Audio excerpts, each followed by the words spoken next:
Oh mon Dieu, pourquoi la vie est si compliquée? Bonjour Erika, comment vas-tu aujourd'hui? Salut Caroline, je vais bien physiquement, mais mentalement, je suis vraiment triste. J'ai l'impression que Dieu m'a oublié. Je souffre tellement en ce moment, parfois je passe une journée entière sans manger. C'est comme si c'était une saison de disette dans ma vie, et ça me donne envie d'abandonner Dieu. Oh Erika, je suis désolée d'entendre que tu traverses une telle épreuve. Mais, sache que même si tu te sens seule et abandonnée, Dieu ne t'a pas oublié. Il est toujours là, présent à tes côtés, même dans les moments les plus sombres. Tu n'es pas seule dans cette épreuve. Ne pense plus comme tu le penses. Merci Caroline, j'essaie de me rappeler cela, mais c'est tellement difficile en ce moment. J'ai l'impression que mes prières ne sont pas entendues, que mes supplications restent sans réponse. C'est vraiment éprouvant. Je comprends ta douleur, Erika. Mais rappelle-toi que les saisons de disette ne durent pas éternellement. Tout comme il y a des moments difficiles, il y aura aussi des temps de facilité où tout ira bien. Dieu a un plan pour toi, même si tu ne le vois pas clairement en ce moment. Tu as raison, Caroline. Je sais que je dois tenir bon, même lorsque les tempêtes de la vie semblent insurmontables. Peux-tu me donner des versets bibliques pour m'encourager et me fortifier dans ma foi? Bien sûr, Erika. Dans Jérémie 29, au 11e verset, il est écrit « Car moi, je connais les projets que j'ai formés sur vous, déclare l'Éternel, projets de paix et non de malheur, afin de vous donner un avenir et de l'espérance. » Et dans Psaume 34 verset 18, il est écrit « L'Éternel est près de ceux qui ont le cœur brisé, et il sauve ceux qui ont l'esprit abattu. » Ces versets t'encouragent à avoir confiance et foi en Dieu, car il est toujours là pour toi, même dans les moments les plus sombres. Merci beaucoup, Caroline. Tes paroles et ces versets bibliques m'apportent un grand réconfort. Je vais continuer à prier et à chercher la présence de Dieu, en sachant qu'il a un plan parfait pour ma vie. Merci d'être là pour moi dans ces moments difficiles.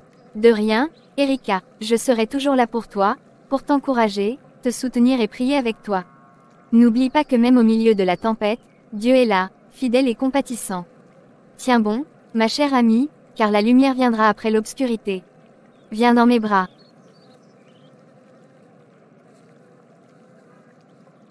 Allons manger ensemble maintenant. D'accord. Merci beaucoup mon ami. T'as pas à me remercier Erika. Je fais ce que je dois faire. Je crois que quand Dieu nous a permis de rencontrer quelqu'un, il y a toujours une raison, notre amitié ne date pas d'hier, peut-être que c'est pour t'aider à traverser une période comme celle-ci que je suis dans ta vie. Il y a beaucoup de sagesse dans ce que tu dis là. Cher Seigneur Jésus-Christ, je viens humblement vers toi dans la prière en ce jour, avec un cœur lourd et une âme tourmentée. Tu connais toutes choses grandes ou petites, Seigneur, tu vois mes souffrances et ma détresse.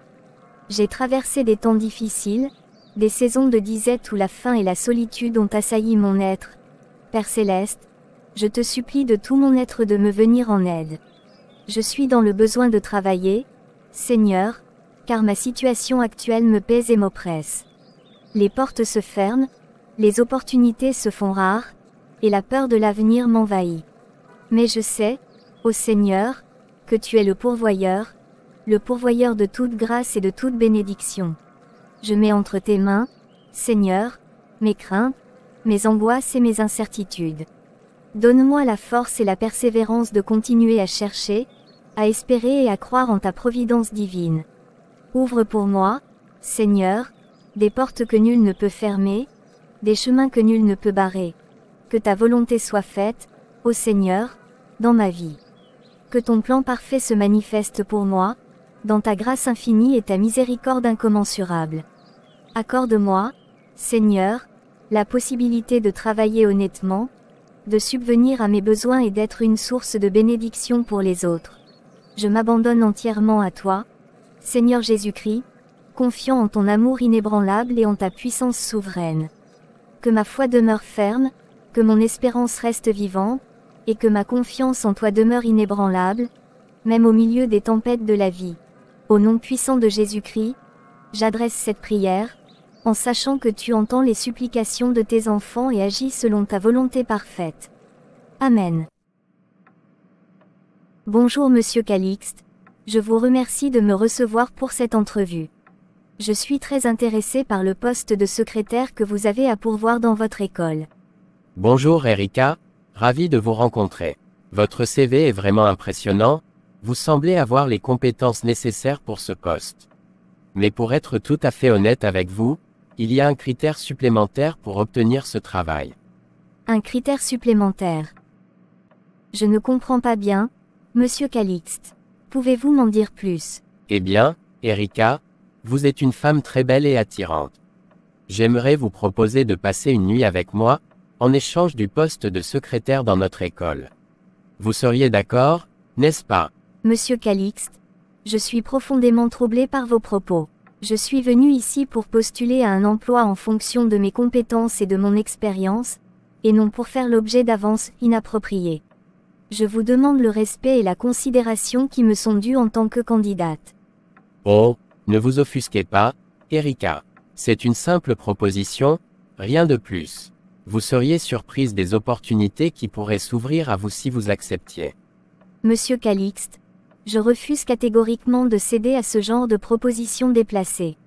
Je suis ici pour travailler et contribuer de manière professionnelle à votre école. Si c'est le seul moyen d'obtenir ce poste, alors je vous remercie de votre temps mais je vais devoir décliner votre offre. Vous êtes bien têtue, Erika. Vous laissez passer une occasion en or. Réfléchissez-y encore, vous pourriez regretter votre décision. Je préfère conserver mon intégrité et ma dignité, Monsieur Calixte, plutôt que de compromettre mes valeurs pour un travail. Je vous remercie de m'avoir reçu, mais je pense qu'il est préférable que nous en restions là. Je vous souhaite une bonne journée. Très bien, Erika, c'est dommage, mais je respecte votre choix. Bonne continuation dans vos recherches d'emploi.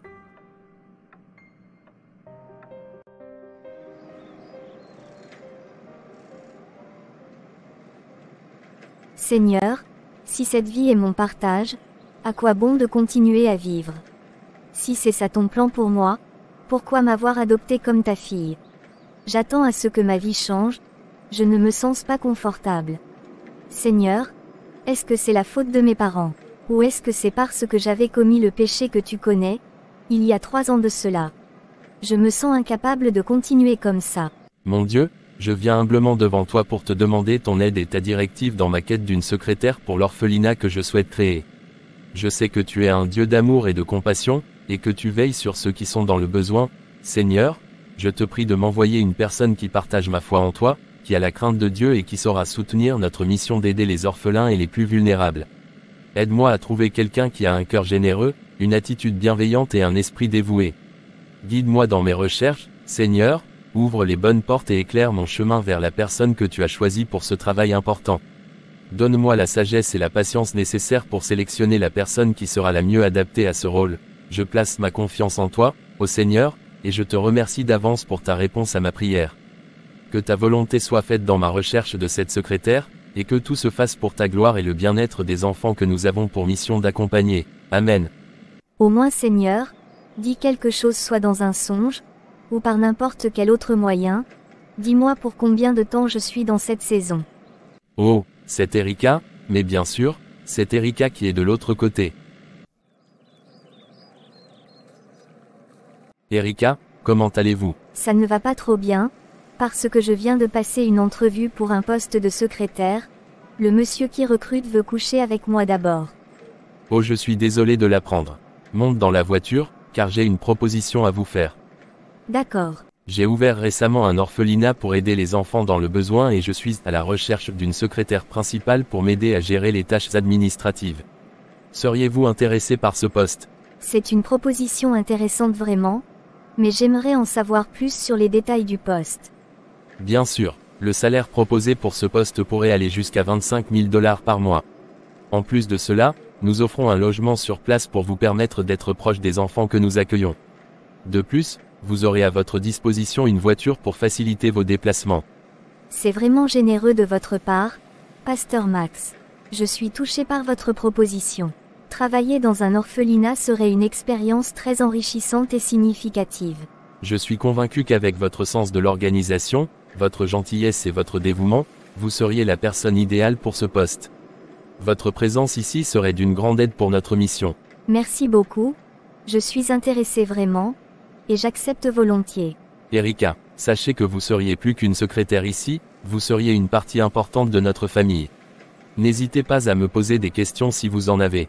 D'accord. Bon, si vous avez un peu de temps, je vais vous faire visiter l'espace, et ensuite, nous commencerons avec le processus de recrutement.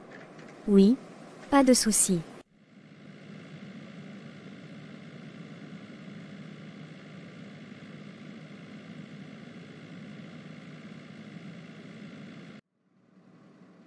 Merci Dieu Tout-Puissant, source de toute bonté et miséricorde, je viens humblement vers toi en ce moment de profonde gratitude et louange.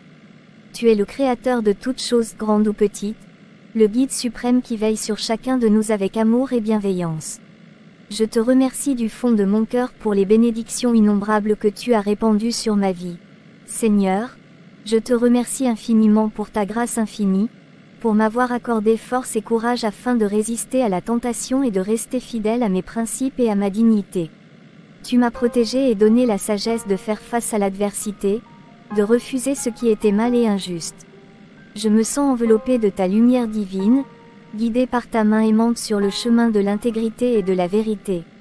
Je te rends grâce, ô Dieu, pour ton soutien constant et ta présence réconfortante dans ma vie. Tu m'as montré la voie de la droiture et de la justice, et je m'incline devant ta grandeur et ta miséricorde. Guide-moi toujours sur le chemin de la foi et de la confiance en toi, afin que je puisse accomplir ta volonté et vivre selon tes préceptes divins. Que ma vie soit un témoignage de ta grâce et de ta puissance, Seigneur, et que je puisse toujours agir avec compassion, humilité et amour envers mon prochain. Permets-moi de rester forte et fidèle à tes enseignements, même dans les moments les plus difficiles, car je sais que tu es ma lumière et ma forteresse. Béni sois-tu, Dieu Tout-Puissant, pour ta bienveillance infinie et ta protection constante. Que ma vie soit un hymne de louange et de reconnaissance envers toi, maintenant et pour l'éternité. Amen. Salut à toutes et à tous, vous venez de regarder l'une de nos vidéos. Je vous demande de nous suivre ou de vous abonner à notre plateforme CCMGV dépendamment où vous regardez cette vidéo. Si c'est sur YouTube, mettez un pouce bleu, aimez la vidéo et la partagez. Si c'est sur Facebook ou TikTok, aimez-la et partagez-la à tous vos contacts pour nous encourager et nous aider à grandir. À très vite pour une nouvelle vidéo. Que Dieu vous bénisse abondamment.